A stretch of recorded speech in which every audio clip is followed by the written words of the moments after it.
Après le sacrement des morts qu'on a vu la dernière fois, c'est-à-dire le sacrement de la pénitence, passons maintenant à un sacrement pour les mourants, mais qui n'est pas un sacrement des morts, qui est un sacrement des vivants, parce qu'il faut être en état de grâce pour le recevoir. Je veux parler là de l'extrême onction qu'aujourd'hui on appelle le sacrement des malades. Cette extrême onction qui est donnée aux mourants, et à ceux qui sont en état de grâce, aux fidèles.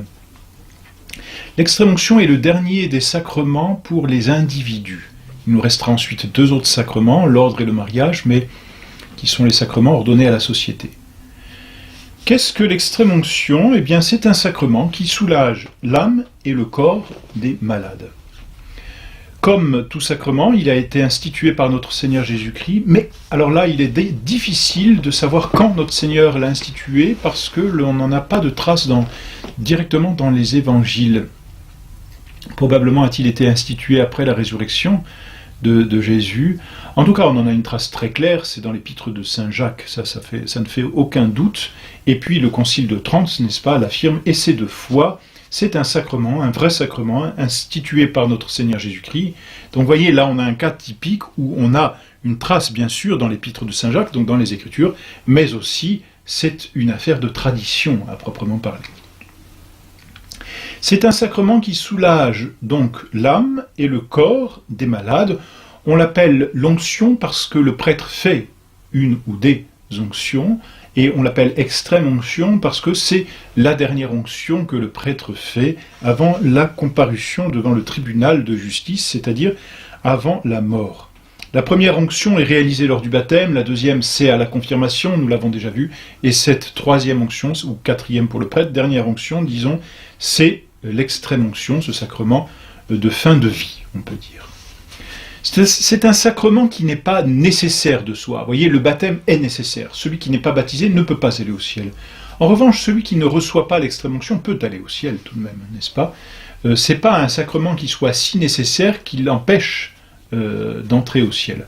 Simplement, on se priverait de grands biens si on négligeait de le recevoir, et ce serait même une faute que de ne pas le recevoir alors qu'on pourrait très bien, ou qu'on pourrait le demander.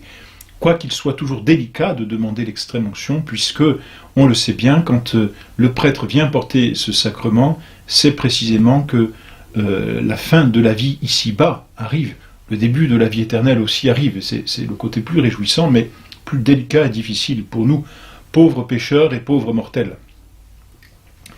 Alors, quelle est la matière de ce sacrement ? La matière éloignée, c'est l'huile des infirmes. C'est une des trois huiles que l'évêque consacre, que l'évêque confectionne le jeudi saint, lors de la messe chrismale.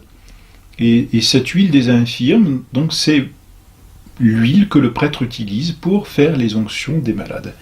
La matière prochaine, eh bien, c'est l'utilisation de cette huile, ce sont les onctions que le prêtre fait avec cette huile sur les sens du malade, pour obtenir la rémission, la miséricorde des péchés qui auraient été commis par ses sens. Donc le prêtre va faire des onctions avec l'huile des infirmes sur les 5 sens, et avec pendant qu'il fait cette onction, il prononce les paroles, qui sont la forme de ce sacrement, les paroles qui sont les suivantes, que par cette onction sainte et sa miséricordieuse bonté, le Seigneur vous pardonne tout ce que vous avez fait de mal est mérité d'expiation par la vue, par l'ouïe. Et en fait, le prêtre donc prend un peu de cette huile et fait une onction, tout d'abord sur les yeux, et il dit tous les péchés donc, que vous avez commis par la vue.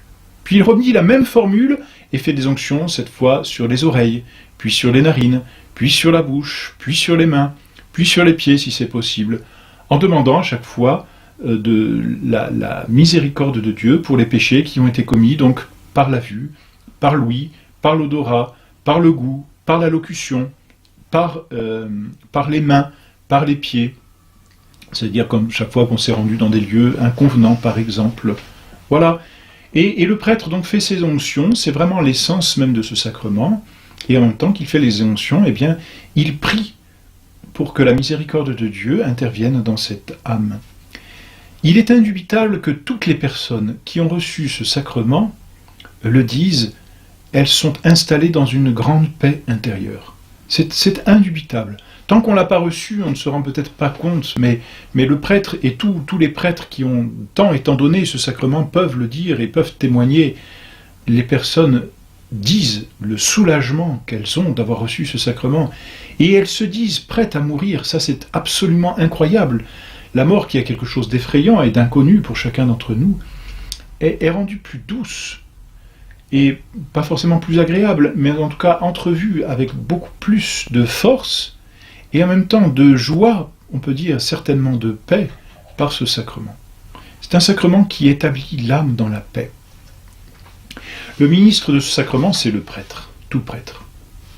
Par contre, le sujet du sacrement, c'est-à-dire qui peut recevoir ce sacrement, eh bien, c'est toute personne baptisée, parce que c'est un sacrement, qui a atteint l'âge ou l'usage de raison, c'est-à-dire capable de pécher. Vous voyez, un enfant qui a 1 an et qui va mourir ne peut pas recevoir ce sacrement parce qu'il n'a pas de péché à expier. Vous voyez ? C'est pourquoi d'ailleurs même, quand un tel enfant est enterré, la messe n'est pas en noir, elle est en blanc. Il va au ciel, il est baptisé, son âme est pure, il n'a pas péché. Donc toute personne qui est baptisée, qui a eu l'usage de sa raison et donc qui a pu pécher, et qui doit être gravement malade, c'est-à-dire qui a une maladie qui conduit à la mort. Peut-être pas dans l'immédiat, mais qui a une maladie qui conduit à la mort. Alors la vie n'est pas une maladie qui conduit à la mort, même si tout vivant doit mourir. Mais la vie n'est pas une maladie qui conduit à la mort. Par contre, quelqu'un qui apprendrait qu'il a un cancer grave, il y a des cancers qui sont graves, comme un cancer du foie, par exemple, un cancer des os, ce sont des cancers qui sont suffisamment graves et qui conduisent de soi à la mort, eh bien cette personne peut demander l'extrême-onction, même si elle n'est pas à la fin, parce que l'extrême-onction va soulager le corps et l'âme aussi. En revanche, dans la même maladie, eh bien, on ne peut pas donner 2 fois le sacrement. Par contre, s'il y a rémission et qu'il y a ensuite rechute, on peut redonner le sacrement. Il est mal à propos d'attendre le dernier instant pour recevoir l'extrême-onction. C'est important, c'est très important. Le dernier instant, on ne sait pas quand est-ce qu'il arrivera, et puis une personne peut tomber dans le coma, et elle se priverait d'un grand bien si elle attendait cet instant pour recevoir le sacrement. Quand le prêtre vient pour porter le sacrement d'extrême-onction, dans ce sacrement est inclus la confession, avant de le donner, et puis aussi la communion. La personne qui n'est plus consciente, malheureusement, ne peut pas se confesser. Alors si c'était un fidèle habituel, on suppose qu'il a la vertu de pénitence et qu'il peut recevoir l'absolution. Mais c'est un dommage, vraiment. En revanche, la personne qui n'était pas fidèle, qui n'avait pas l'habitude de pratiquer, quelle contrition elle a? Que peut faire le prêtre? C'est délicat, voyez, c'est très délicat, et probablement le prêtre ne peut pas faire grand-chose, il ne connaît pas les dispositions intérieures. Donc, voyez, quand nous sommes malades, n'attendons pas le dernier moment pour demander ce sacrement, quand nous sommes gravement malades. Et quand un de nos proches est malade, n'attendons pas non plus le dernier moment pour faire venir un prêtre. Préparons nos proches à mourir, c'est inéluctable. Et sachons les disposer à recevoir un prêtre le plus vite possible pour recevoir ce sacrement. C'est un grand bienfait, là j'insiste bien, parce que les témoignages que nous avons reçus comme prêtres sont immenses et innombrables, jusqu'aux plus proches, même dans nos familles, on sait bien que nos proches à qui on a donné l'extrême-onction nous l'ont dit, c'est un des très grands bienfaits. Les effets de ce sacrement sont doubles. Il y a les effets qui concernent l'âme et les effets qui concernent le corps. Vis-à-vis du corps, le sacrement adoucit les souffrances, c'est certain. Et en même temps, il peut rendre la santé si Dieu le veut. On connaît des personnes qui ont reçu déjà 5 fois, 6 fois l'extrême-onction. Chaque fois, eh bien, l'extrême-onction a remis la maladie. Et le bon Dieu l'a jugé ainsi, que sa volonté soit faite. C'est pas automatique et c'est pas nécessaire, c'est pas le plus important. Mais ça fait partie des vertus de ce sacrement, si Dieu le veut. Si Dieu ne nous juge plus utiles sur cette terre, bien que la volonté de Dieu se fasse. En revanche, vis-à-vis de l'âme, ce sacrement donne la grâce surnaturelle, bien sûr, pardonne les péchés véniels, péchés mortels qui auraient été aussi omis en confession, ou qui auraient été, omis tout simplement. Elle efface les restes du péché, et puis elle soulage et elle affermit l'âme. Au moment de la mort, il y a ce que l'on appelle l'agonie, qui est un combat contre le démon. Et à ce moment-là, le démon est déchaîné parce qu'il veut de toutes ses forces reprendre une âme à notre Seigneur. Ce sacrement va donner une grande force pour mourir. Et ça encore, tous les prêtres peuvent témoigner de cette force que donne le sacrement de l'extrême-onction. Voilà donc pour ce sacrement finalement si important et qui apporte tant de paix à l'âme qui doit comparaître devant son juge.